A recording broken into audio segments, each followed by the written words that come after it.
The Falklands Conflict, Britain's last colonial war, the silent islands and the rising storm. The sea lay still, cold and endless, a vast silver plain where the wind spoke in whispers and the waves moved like breath upon glass.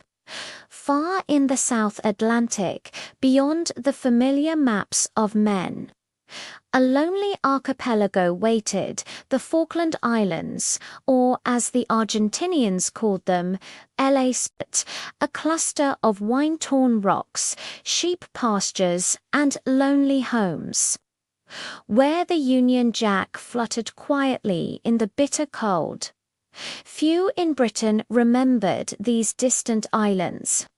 Fewer still knew that soon they would become the center of one of the most unlikely wars of the 20th century. It began not with armies, but with silence, the silence of a forgotten land, the silence before a storm. For over a century, Argentina had claimed the islands as its own, arguing that the British had seized them unfairly in 1833.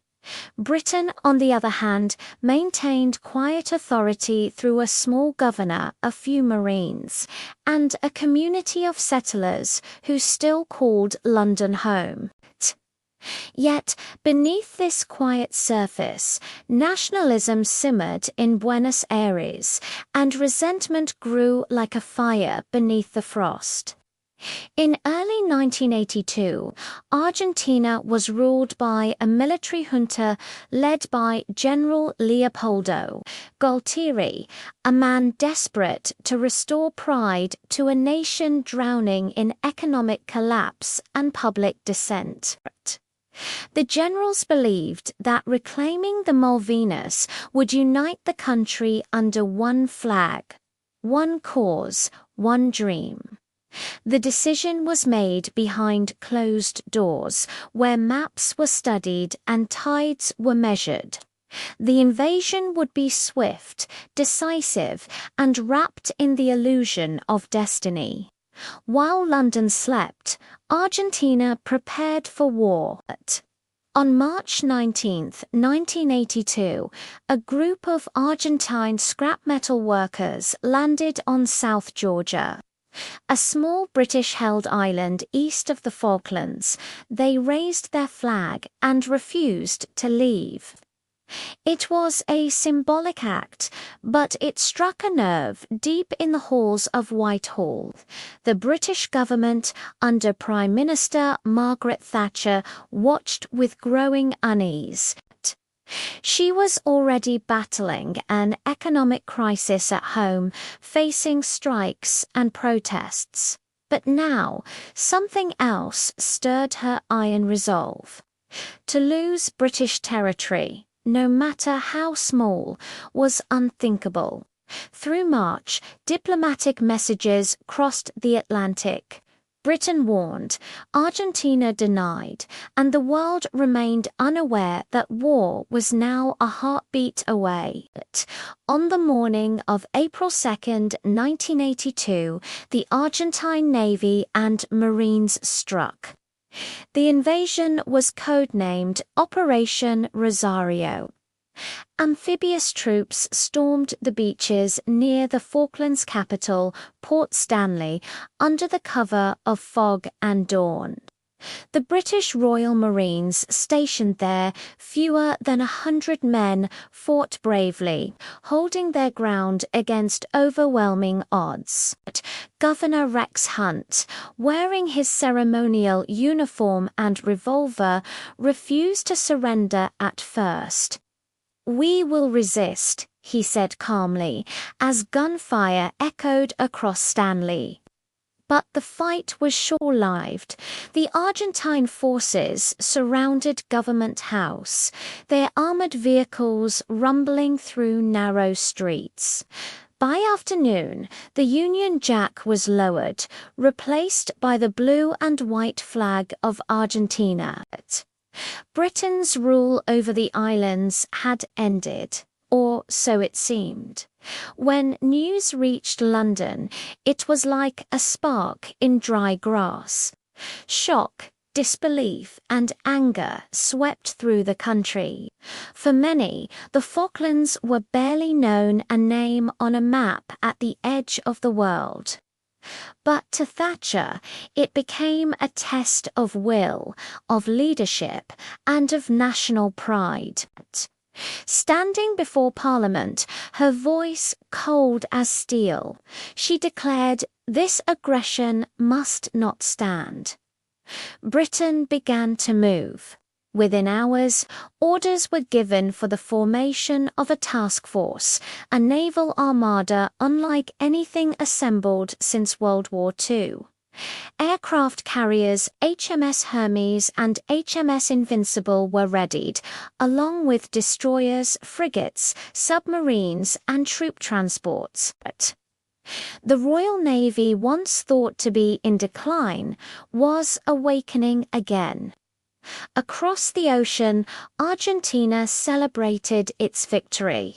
Crowds filled the streets of Buenos Aires, chanting Las Malvinas son Argentinas.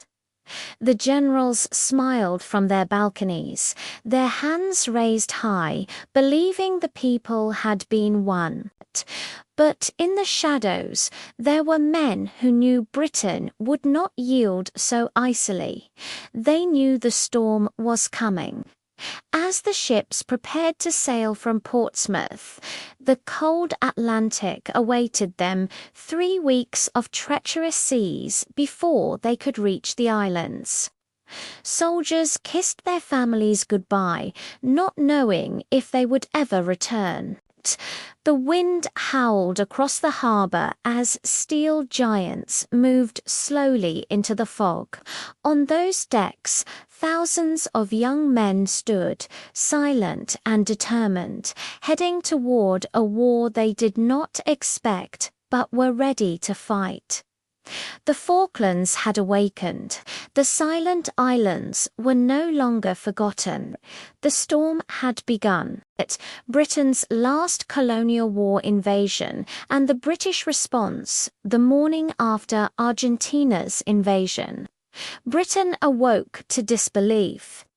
Newspapers screamed headlines across every front page. Argentines invade Falklands, and the shock rippled from London to the last corners of the empire. The country that had once ruled over half the world now found itself humiliated by a surprise attack on a distant colony no one had thought about in decades.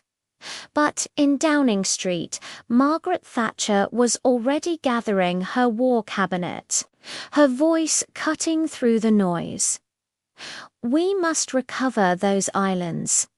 Across the Atlantic, Argentine troops tightened their grip on the Falklands. They replaced British signs with Spanish ones, occupied key buildings, and raised their flag on every government post.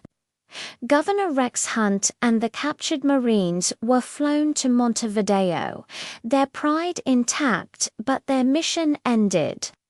Argentine commanders assured the locals that no harm would come to them, but fear spread through the small island community like smoke. They were caught in the middle of something far bigger than themselves. The ambitions of 2 nations and the pride of 2 peoples. In London, the debate was fierce.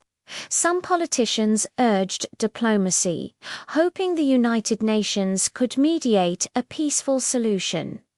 But for Thatcher, there was no room for negotiation. The Royal Navy would sail, and Britain would take back what was hers. In those moments, the Iron Lady found her defining test and perhaps her destiny. Admiral Sir John Fieldhouse was appointed to lead the operation. The code name Operation Corporate. Within 48 hours, more than 100 ships were preparing to depart. Two aircraft carriers, HMS Hermes and HMS Invincible, would serve as the backbone of the fleet. Each carried Sea Harrier jump jets, their pilots among the finest in the world. Frigates, destroyers, and auxiliary vessels followed, a fleet born in haste, powered by determination. On April 5, 1982, the task force left Portsmouth. As the ships pulled away from the harbour, thousands gathered along the docks, waving flags and cheering through tears.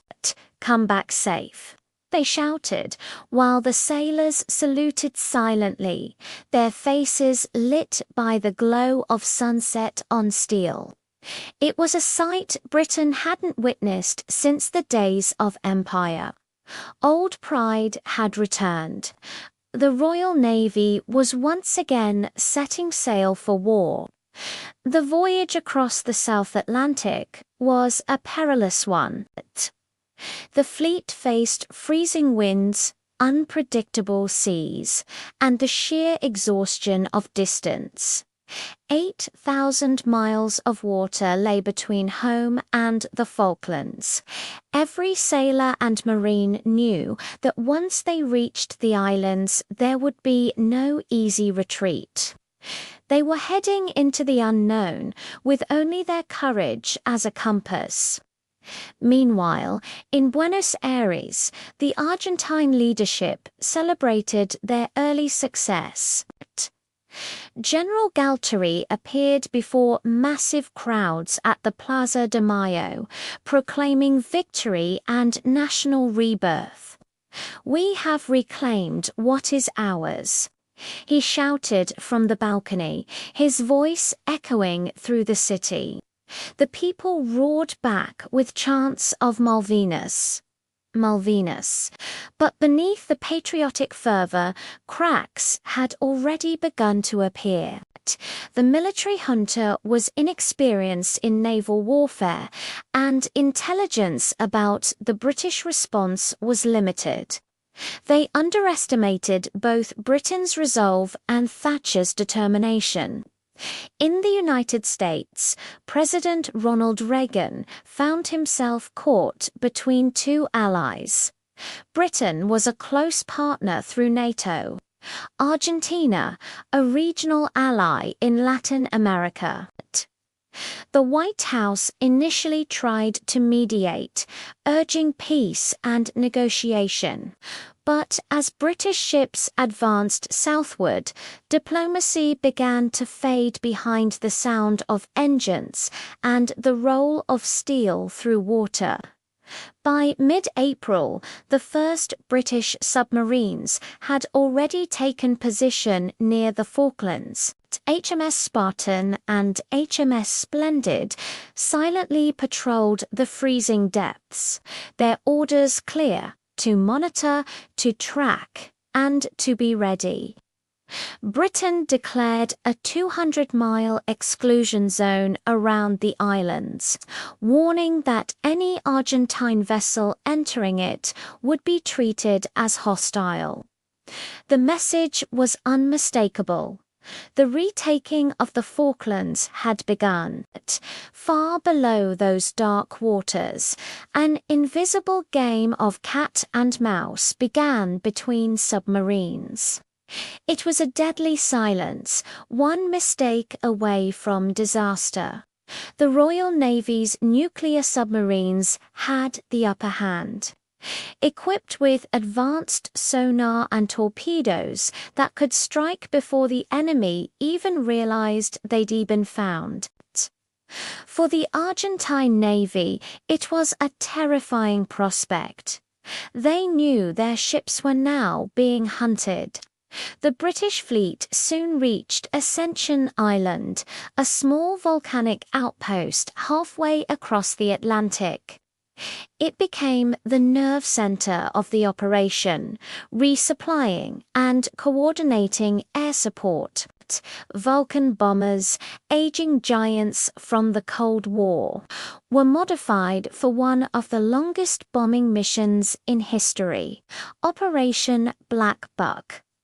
The plan was daring to fly over 8,000 miles round-trip from Ascension to the Falklands and strike the airfield at Port Stanley.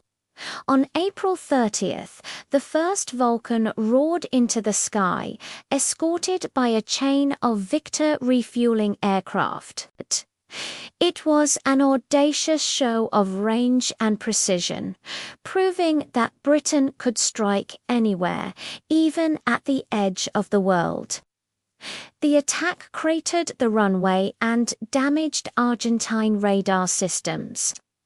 Though militarily limited, it sent a clear psychological message. The British were coming, and nothing would stop them. By early May, the tension had reached breaking point. Argentina began deploying Exocet-armed aircraft and naval units to intercept the approaching fleet. The South Atlantic, once a forgotten stretch of ocean, was now one of the most dangerous places on Earth. In the homes of Britain, radios carried the voices of young men crossing the sea. Letters from soldiers began to arrive, fragments of hope and love from those who might never return. The people who once questioned the war now stood united, their eyes fixed on the horizon. The invasion had been swift, but the response would be relentless. The British were coming with steel, with purpose, and with pride. And somewhere in the freezing dark, the first battle was waiting to begin. Britain's last colonial war voyage to war, the British task force pushed south through the roaring 40s, where waves rose like mountains and winds screamed across the decks, for the sailors and marines aboard.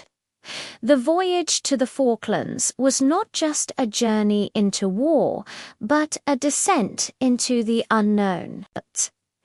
The grey waters of the South Atlantic stretched endlessly in every direction, cold, merciless, and silent.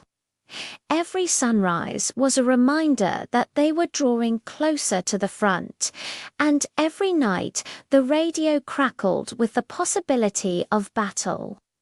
The men aboard HMS Hermes and HMS Invincible trained day and night. Pilots practiced vertical landings in violent crosswinds. Engineers checked and rechecked every Sea Harrier engine, and command officers pored over weather reports and satellite images. The seas were rough, but the men were tougher. "We're not sailing for glory," one Marine wrote in his diary. "We're sailing because no one else will." As the fleet moved farther south, the isolation deepened. The vast ocean was a place where even time seemed to slow. Messages from home arrived rarely, often days old by the time they were received. But every letter, every photograph tucked into a uniform pocket reminded them of what they were fighting for: pride, honor, and the belief that Britain did not abandon its own. At Ascension Island, new aircraft joined the mission: Nimrod patrol planes, Hercules transports, and refueling tankers that would play a vital role in what lay ahead. The logistics of war were immense: hundreds of containers, food rations, ammunition, and spare parts. Engineers converted passenger liners into troop ships. Cruise vessels that once carried holidaymakers were now filled with soldiers sleeping shoulder to shoulder on steel floors. Below deck, the air was thick with sweat and diesel. Men played cards, cleaned weapons, or simply stared at the sea. For many, this was their first time going to war. The young faces tried to hide fear behind laughter, but in quiet corners, prayers were whispered into the metal silence. In London, the mood had changed. The early uncertainty had vanished, replaced by unity and resolve. Television screens showed families waving Union Jacks and posters declared, "Support our boys." Margaret Thatcher's approval rating soared. To her supporters, she had restored the spirit of empire. To her critics, she was risking everything on a distant gamble. But whatever the politics, the ships kept moving. Unstoppable, silent, and deadly. Then, one of the most controversial orders of the war came. Intelligence suggested that the Argentine cruiser General Belgrano was maneuvering near the exclusion zone, possibly preparing an attack. The order was given to the submarine HMS Conqueror, "Engage the target." On May 2, 1982, 3 torpedoes were fired, 2 struck home. Within minutes, the Belgrano began to list and sink, taking over 300 Argentine sailors to the bottom of the sea. The sinking of General Belgrano changed everything. Argentina's navy withdrew its major surface ships from the conflict zone, leaving its air force to carry the burden of the fight. In Buenos Aires, the government called it a massacre. In London, it was declared a necessary act of war. The moral debate still lingers, but in those cold waters, the war had turned lethal. After the sinking, Britain's fleet braced for retaliation. They knew the Exocet missiles were coming. The French-made weapons had a deadly reputation, sea-skimming, radar-guided, and almost impossible to stop. The British warships trained relentlessly, their radar screens glowing like ghosts in the night. Every signal could mean death. The sea itself seemed to close around them. Even the sky grew heavy with the scent of battle. Reports came in of Argentine aircraft moving south, A4 Skyhawks, Daggers, and Mirages, flying low to avoid radar. The tension was unbearable. Every beep, every shadow, one radar operator recalled, felt like it could be the end. Then the inevitable came. On May 4th, HMS Sheffield, a Type 42 destroyer, was struck by an Exocet missile. The explosion tore through her side, igniting fuel and engulfing the ship in flames. 20 men were killed. The ship burned for hours before finally sinking beneath the waves. It was the first major British loss of the war, and a grim warning of what lay ahead. In those moments, the illusion of invincibility vanished. The sailors understood that this was no symbolic expedition. This was war in its rawest form. Smoke, fire, and sacrifice. The Falklands, once an obscure name on a map, now carried the weight of blood. As the fleet pressed onward, Britain's Harrier pilots prepared for their first real combat missions. They were outnumbered, but their aircraft were agile and equipped with advanced radar. Every takeoff was a gamble, every landing a miracle. The Sea Harriers soon earned a new nickname among the fleet, the Angels of the South. The weather grew worse as the ships neared the exclusion zone. Icy winds whipped across the decks, freezing the ropes and numbing the hands of sailors. Visibility dropped to near zero. But in that blinding fog, the British advance continued 1 mile, 1 hour, 1 heartbeat at a time. Radio operators picked up signals from the Falklands coded transmissions, the sound of engines, and fragments of enemy chatter.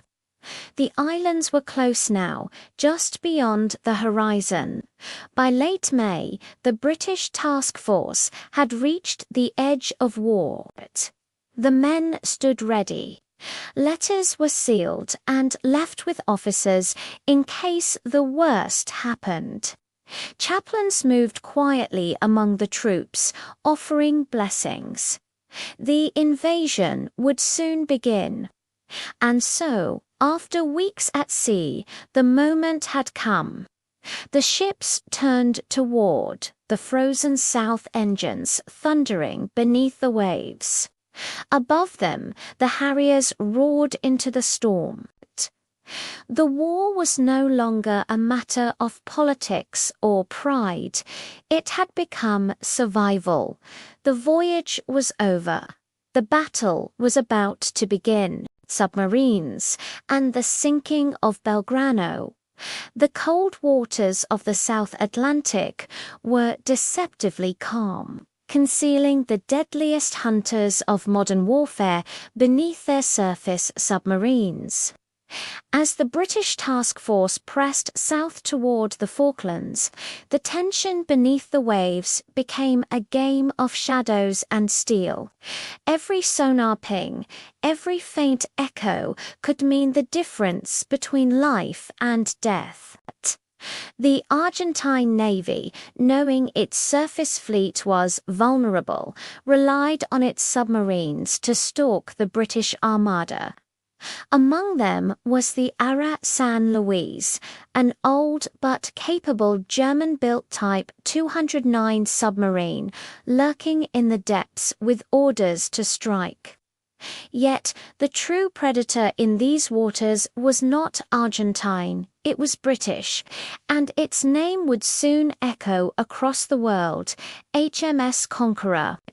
Conqueror, a nuclear-powered submarine armed with the silent precision of the Cold War, had slipped undetected into the South Atlantic.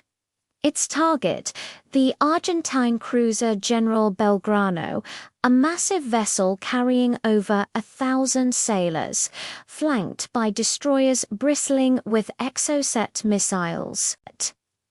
The British command feared the Belgrano could trap their fleet. Between itself and the Argentine carrier group, a pincer that could change the course of the war. On May 2, 1982, Conqueror received the order. Beneath the turbulent waves, Captain Chris Refford Brown tracked the Belgrano silently, calculating the range, the angle, the moment. Then, with the push of a button, history was rewritten. 2 torpedoes sped through the depths, striking the Belgrano's hull with devastating force. Within minutes, chaos reigned. The ship began to list heavily, power failed, and panic spread as seawater flooded the lower decks.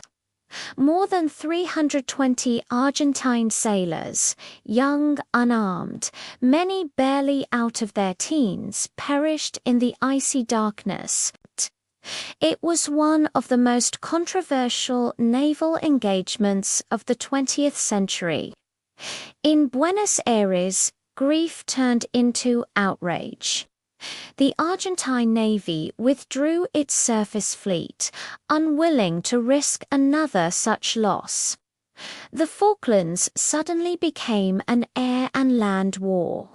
For Britain, the sinking was both a victory and a burden. Margaret Thatcher's government defended the action as a military necessity, yet the moral cost haunted the nation. Meanwhile, the British task force advanced steadily.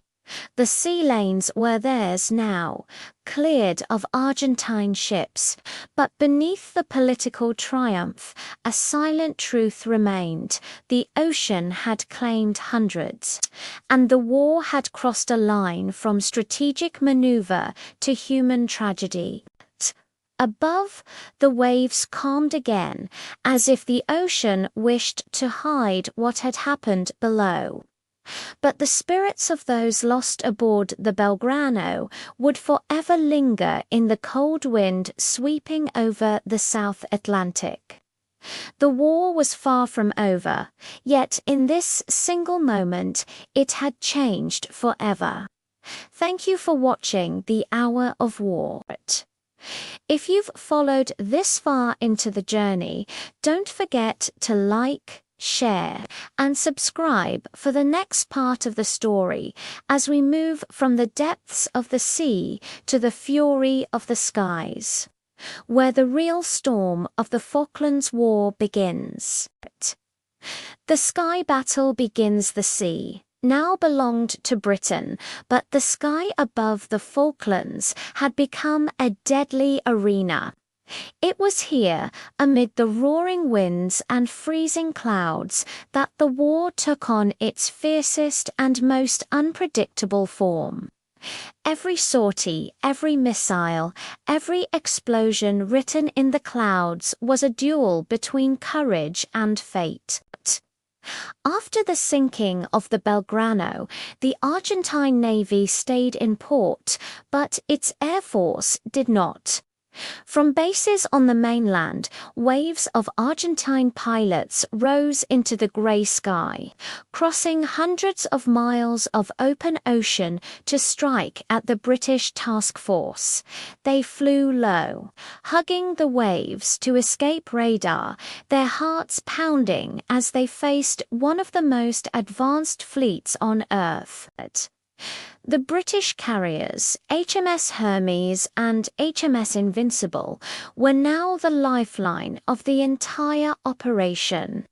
From their decks, Sea Harrier jets roared into the sky, defending the fleet against relentless air attacks. These aircraft, equipped with advanced radar and Sidewinder missiles, were Britain's only shield against Argentina's formidable air power. The first major clash came over San Carlos water, where British troops began landing under the cover of dawn. The narrow bay quickly became known as Bomb Alley. Argentine skyhawks and daggers streaked through the clouds, dropping bombs from terrifyingly low altitudes. Explosions ripped through the waters as ships like HMS Ardent and HMS Antelope were hit, burning fiercely before sinking into the cold sea. Each attack was a deadly gamble.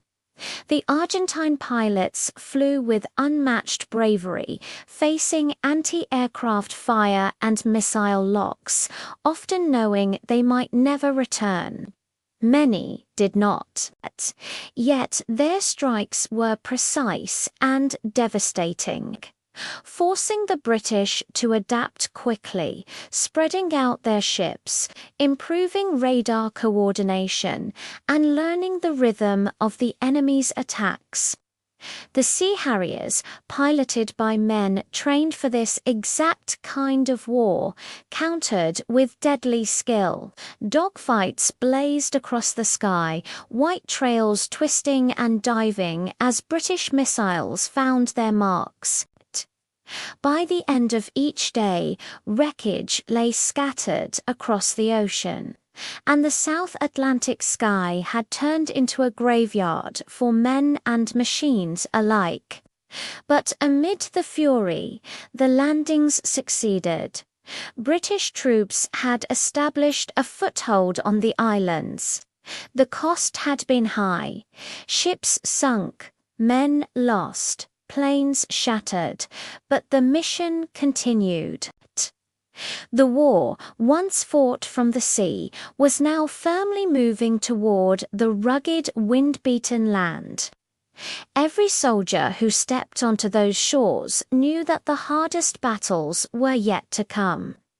The skies still echoed with the roar of jets and the thunder of explosions, but now the eyes of the world turned toward the cold hills and muddy plains of the Falklands, where men would soon fight face to face. The landings and Goose Green.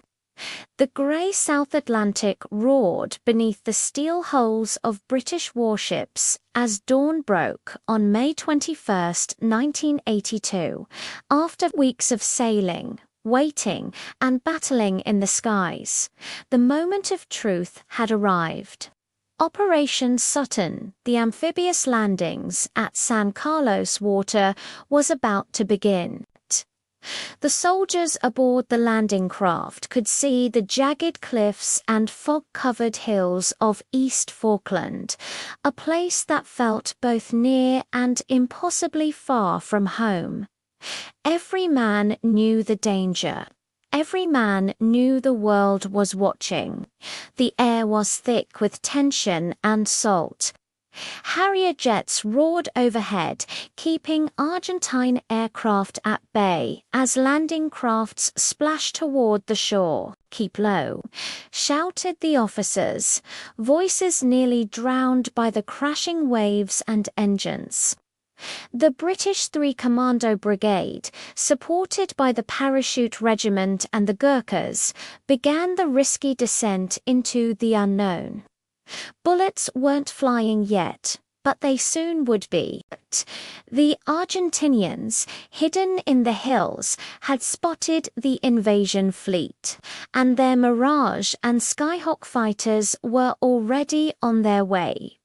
Explosions shattered the silence. Argentine jets screamed down, unleashing bombs at the ships anchored offshore.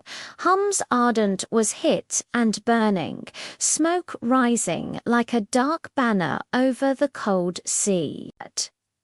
The British sailors fought fires, manned anti-aircraft guns, and prayed the next bomb wouldn't find them. The landings at San Carlos earned the grim nickname Bomb Alley, and for good reason. The waters boiled with metal and flame, but despite the losses, the landings succeeded. British forces had established a beachhead. The war had entered a new bloody phase. With the troops ashore, the next mission was clear: push inland. The first major target, the Argentine settlement of Goose Green, a small, windswept area but symbolically vital. It was here that the 2nd Battalion, Parachute Regiment to Para, would make history, led by Lieutenant Colonel H. Jones. The British paratroopers prepared to attack entrenched Argentine positions numbering more than 1,000 men. The odds were steep, but retreat was not an option. The night before the assault, the wind howled through the camp. Soldiers checked their weapons, whispered prayers, and thought of home. "Tomorrow," one said, "we fight for the first time on their land." At dawn, the Paris moved forward, silent shadows moving through the mist. Then the Argentine machine guns opened fire. The battlefield erupted in chaos. Mortar shells rained down. Men fell, got up, and fell again. The British advanced yard by yard, every hill won at a terrible cost. Colonel H. Jones, realizing his troops were pinned down, made a fateful decision. He charged toward the Argentine position himself, leading from the front. His courage inspired his men but cost him his life. For his actions, he would later receive the Victoria Cross, the highest award for bravery. His men, furious and grieving, surged forward, breaking through the defences. After hours of brutal fighting, the Argentinians began to surrender. By the next day, the Union Jack flew over Goose Green. The victory electrified Britain. For the first time, the public saw a clear success, proof that the British Expeditionary Force could win on hostile ground. But it had come at a heavy price. Dozens of lives lost, hundreds wounded. The Falklands War was no longer about distant headlines. It was a story of blood, courage, and sacrifice. As night fell over Goose Green, soldiers huddled in their foxholes, watching the stars shimmer faintly above the smoke. The land was scarred, but the spirit of those who fought remained unbroken. Ahead lay the march to Port Stanley, the final stronghold, but everyone knew it would be harder still. The war had changed shape, from sea to air to land. Now it was man against man, hill against hill, and the world held its breath, waiting to see who would endure. The advance and the night assaults, the winds of the South Atlantic, had never been crueler. After the victory at Goose Green, the British soldiers pushed eastward, trudging through mud, freezing rain, and sleepless nights toward their next objectives. The terrain was merciless, bogs that swallowed boots, mountains cloaked in mist, and the ever-present stench of cordite and wet earth. Each hill ahead wasn't just a piece of land. It was a fortress manned by Argentine troops who were cold, hungry, and desperate, yet determined to fight. The path to Stanley, the capital, was lined with names that would be etched forever into military history. Mount Longdon, Two Sisters, Mount Harriet, Wireless Ridge, and Tumbledown Mountain. These were no mere hills. They were battlegrounds waiting to test the limits of human endurance. As the British advanced, supply lines stretched thin. Helicopters carried crates of ammunition over icy valleys, while men marched with 60-pound packs on their backs. At night, the temperatures dropped below freezing, and the soldiers huddled in trenches, their rifles wrapped in plastic to keep the damp away. Every so often, flares lit up the night sky, revealing shadows moving on distant ridges. The enemy was always watching. The first major clash came at Mount Longdon, where the 3rd Battalion, Parachute Regiment 3 Para, was tasked with taking the heights. It was June 11, 1982. Under a moonless sky, the Paras moved silently across the valley, whispering commands. Then came a burst of gunfire. The darkness exploded into chaos. Tracer rounds streaked like red lightning through the fog. Grenades and mortars shook the earth.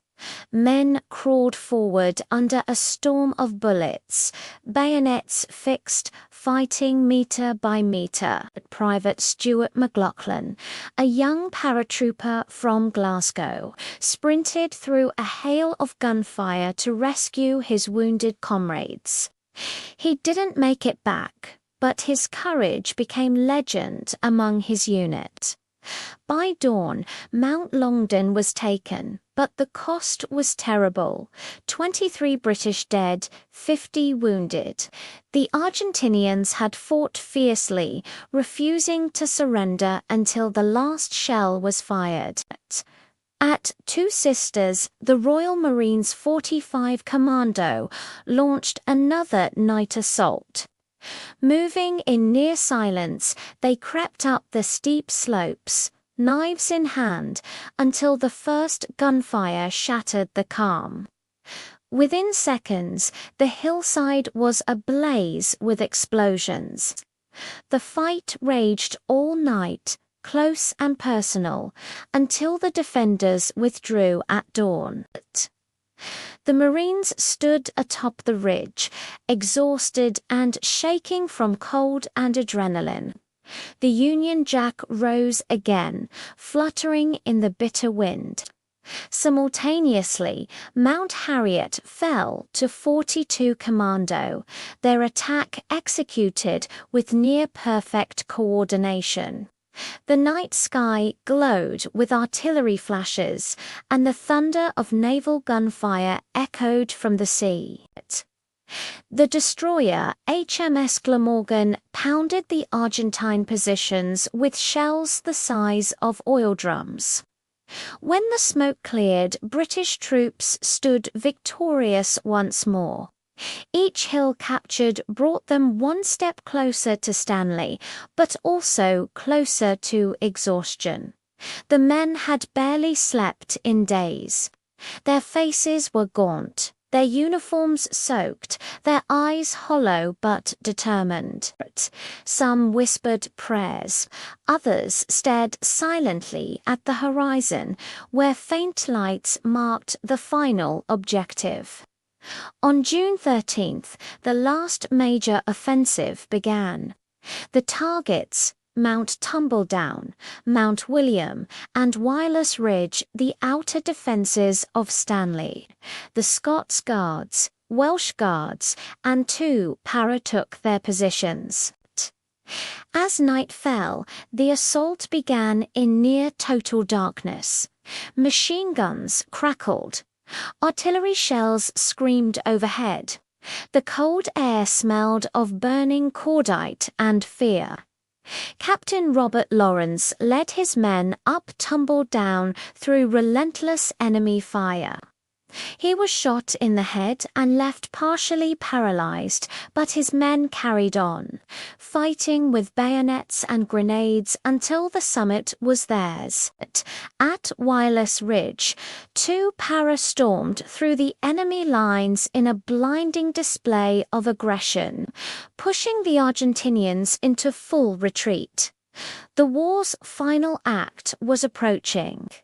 When dawn broke on June 14th, British soldiers stood atop the mountains, gazing down at Stanley. Smoke rose from the Argentine positions. White flags began to appear. After 74 days of fighting, death, and endurance, the end was near.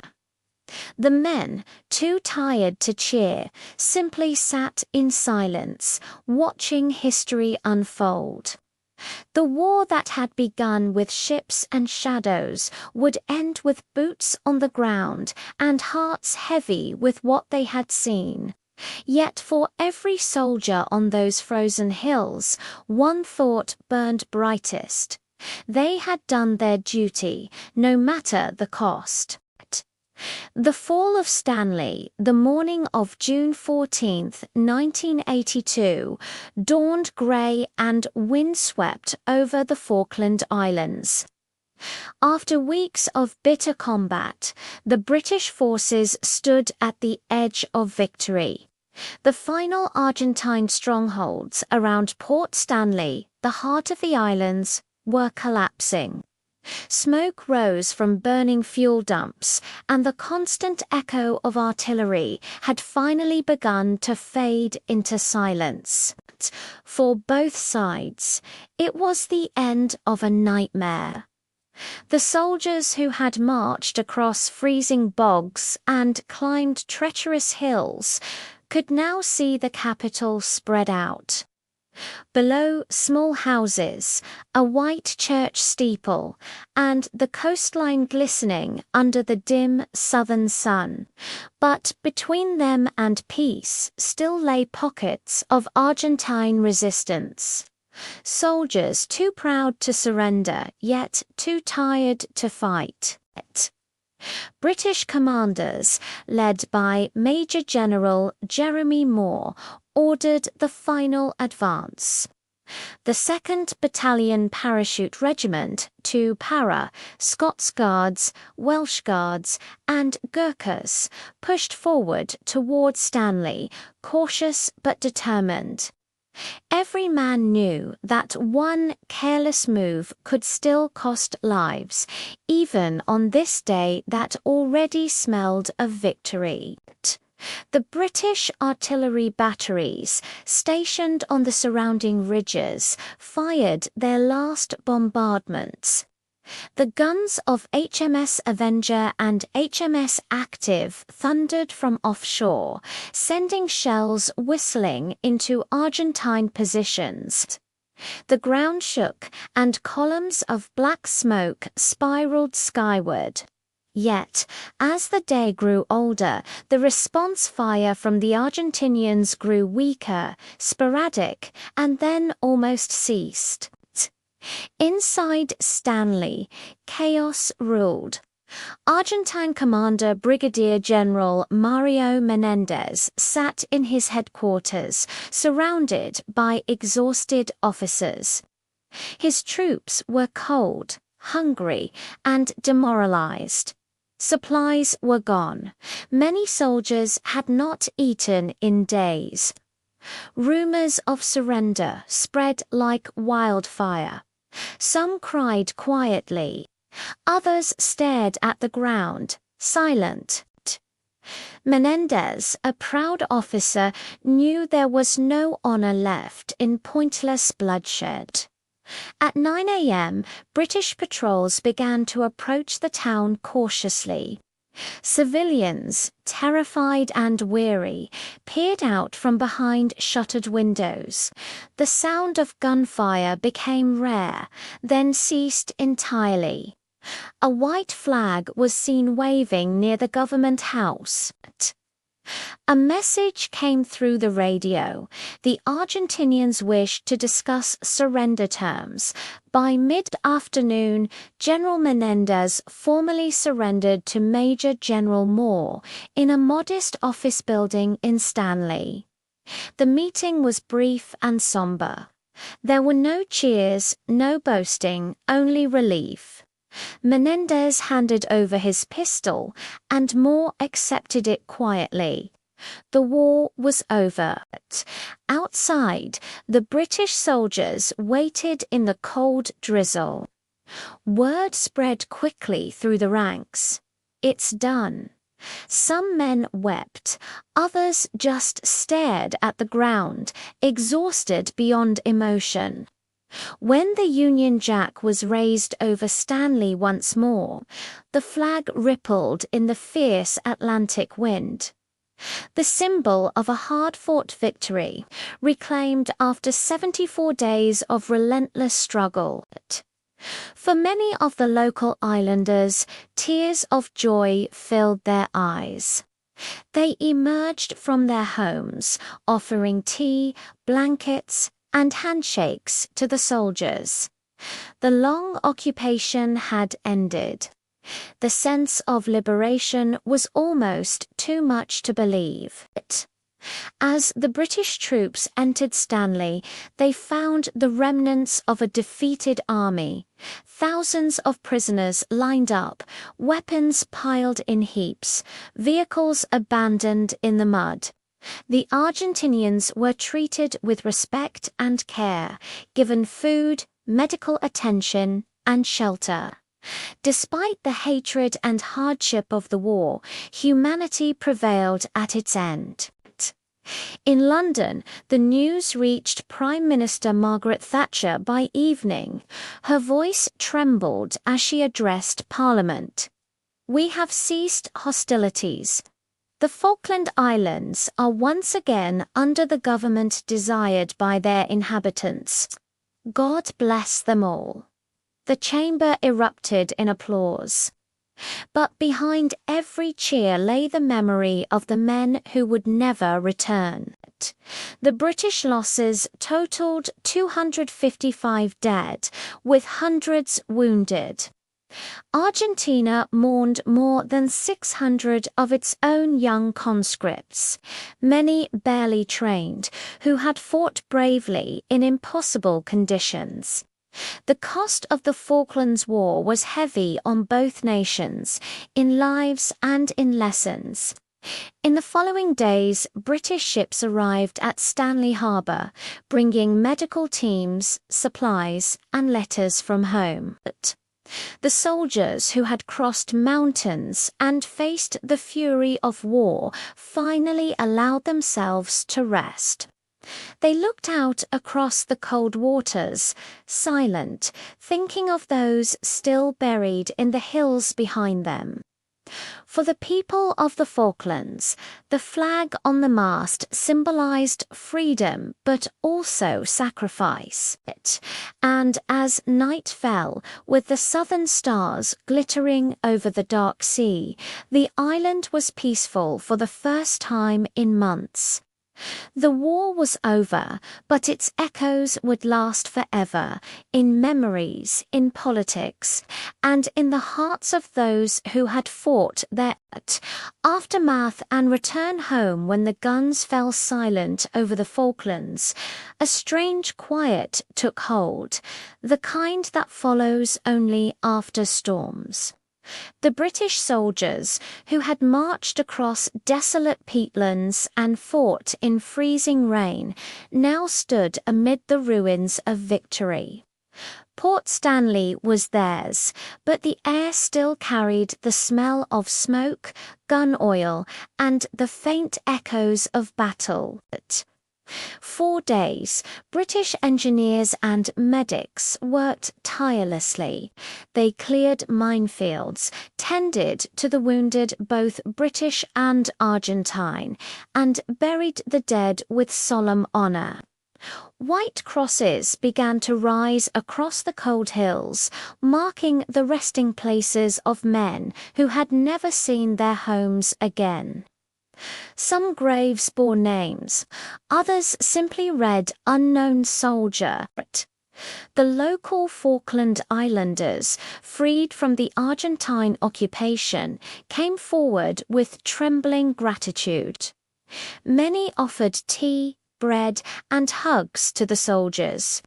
Small children waved tiny Union Jacks as Royal Marines passed through the streets. The sense of relief was overwhelming, but it was mixed with grief. Grief for what had been lost to reclaim this small corner of the earth. For the British troops, thoughts now turned toward home. The war had lasted only 74 days, but it had felt like a lifetime. Letters from families, soaked and folded in jacket pockets, were reread again and again. Some men whispered to themselves the words they would say to their wives, their children, their mothers. Others remained silent, staring at the southern horizon, lost in thought. The Royal Navy began preparing the long journey back. Ships anchored in Stanley Harbour, their decks laden with equipment, supplies, and thousands of weary soldiers. Among them was HMS Hermes, its flight deck still scarred from the operations of war. Harrier pilots, once soaring over fire and smoke, now cleaned their cockpits, their faces reflecting quiet exhaustion rather than triumph. On June 17, 1982, the first convoys departed. As the ships pulled away, islanders gathered along the coast, waving flags and shouting farewells. The troops lined the rails, waving back proud, but heavy-hearted. They had seen too much. They had lost friends whose names would forever be remembered only on cold metal plaques. The voyage home was a time for reflection. Some men celebrated quietly, playing cards or sharing jokes to break the tension. Others sat alone on deck, staring at the sea. The haunting beauty of the South Atlantic, vast, grey, and endless, seemed to swallow their memories whole.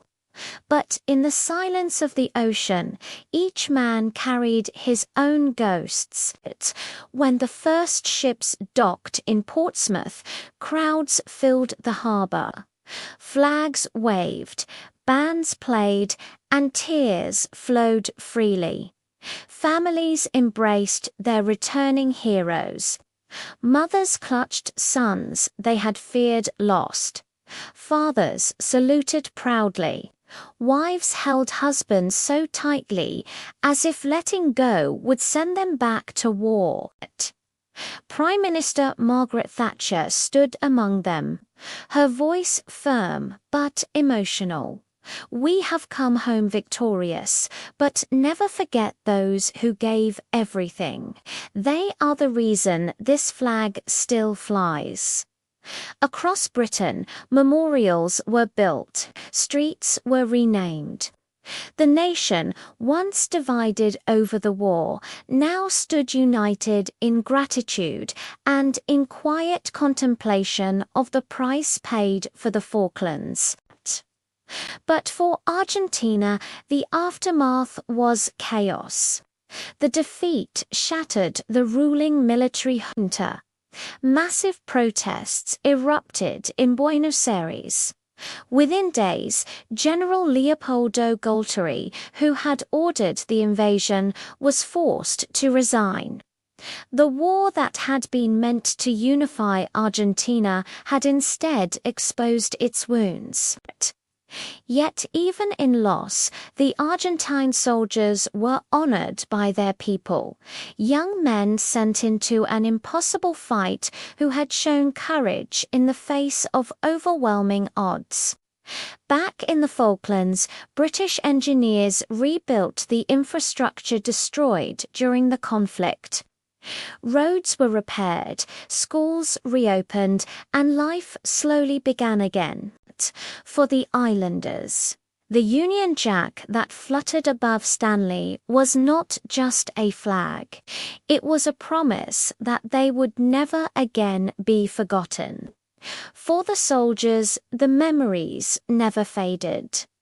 Nights were restless. Many spoke of the sound of the wind, the cries of comrades, and the freezing silence after the battles. Some returned to the military. Others left, unable to bear the echoes of war. Years later, veterans would reunite, men who had fought side by side in the mud and fire. They would gather at memorials, laying wreaths, standing in silence as the names of the fallen were read. For them, the Falklands were not just a chapter in history. They were a piece of their souls. As the years passed, the Falklands War became a story told in classrooms and documentaries, a brief but fierce conflict that reshaped two nations. It taught the world that even small wars leave great shadows, and that victory, however glorious, is always purchased with sacrifice. The men who fought there carried one truth home: war does not end when the guns fall silent. It lives on in memory, in scars, and in the hearts of those who return. And so, as the British ships sailed once more across calm seas, the Falklands faded behind them, small and distant. But for every soldier who had set foot on those cold islands, the memory would remain forever: the sound of the wind, the weight of the rifle, and the knowledge that peace had a price. Politics, Lessons and Legacy covers. Parts 18 to 20 start of Story the War was over, but its echoes were only beginning to shape the corridors of power. The Falklands had been recaptured, the Union Jack flew once again over Stanley, and the guns had fallen silent across the icy South Atlantic. But for London, Buenos Aires, and the families who had given everything, the silence was heavier than the sound of battle itself. In Britain, the news of victory sparked waves of pride and relief. Crowds cheered in Trafalgar Square, waving flags and singing as if the empire had been reborn for one last time. For Prime Minister Margaret Thatcher, the triumph was more than military, it was political resurrection. Only months earlier, her government had been struggling under economic decline and social unrest. But now she stood as the Iron Lady in the eyes of a nation. The Falklands War, short yet decisive, restored not only British pride, but also her political destiny. Yet victory had its shadows. The cost was steep. 255 British servicemen dead, hundreds wounded, and ships lying cold at the bottom of the sea. The loss of HMS Sheffield and Sir Galahad still haunted the naval community. Each returning ship carried both heroes and ghosts. For Argentina, the defeat was devastating. The military junta that had plunged the nation into war faced the fury of its people. Demonstrations erupted in Buenos Aires, and within months the dictatorship fell. General Gelteri was gone, and democracy began its long road back.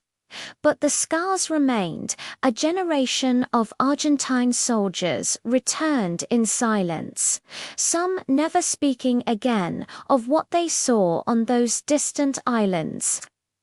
In the following years, the Falklands became more than a battleground. They became a symbol. A frozen reminder of pride, politics, and the price of sovereignty. Both nations built memorials for their fallen, their names carved into stone under southern skies. Veterans gathered each year to remember friends who never came home, their stories whispered across winds that carried the ghosts of the past. Diplomatically, the war redrew the world's perception of Britain. The United States, though caught between allies, recognized the firm resolve of a nation that refused to let go of its own. NATO saw renewed confidence in London's strength, while the world's navies studied the lessons of modern amphibious warfare, technology, communication, and rapid deployment. The Falklands became a textbook for the wars of the future. And yet, amid all the strategy and politics, the human stories endured. Letters written in the freezing dark, friendships forged in mud. The last radio calls before a ship sank beneath the waves. These were the true legacy of the conflict. In the years that followed, the islands transformed. Roads were built, the economy revived, and the people of the Falklands, fiercely proud of their identity, rebuilt their home from the ruins. For them, it was never just a fight for land, but for the right to live as they chose under the flag they believed in. By the 1990s, relations between Britain and Argentina slowly began to thaw, though the sovereignty dispute never truly ended. Even today, decades later, both sides claim the islands, and the ghosts of 1982 still drift through the cold winds that sweep across the South Atlantic. But the war had taught something larger, that even in the modern age, courage, leadership, and sacrifice could still change the course of nations. As veterans aged and the memories faded, the lessons of the Falklands remained alive in military academies, documentaries, and the hearts of those who lived it. The war had shown that distance could not weaken resolve, that leadership could turn defeat into history, and that every victory carries its burden of loss. The Falklands conflict ended with victory, but not peace. For Britain, it was a final echo of empire. For Argentina, a wound that would never fully heal. And for the world, it was a reminder that even the smallest corners of the earth can ignite the fiercest battles of pride and principle. The wind still howls over Stanley's hills, carrying the stories of those who never returned, whispering through the graves marked by white crosses, reminding the living that history is written not by nations, but by the men and women who dared to fight for them. And so, the Falklands War passed into history, a tale of bravery, loss, and political rebirth, Britain's last colonial war. To everyone who has journeyed with us through this saga, thank you for watching, for feeling, and for remembering. This has been the Hour of War, where history breathes again. Please like, share, and subscribe to our channel to keep this flame of memory alive. We'll see you again in our next great chronicle of war, courage, and history. End of story.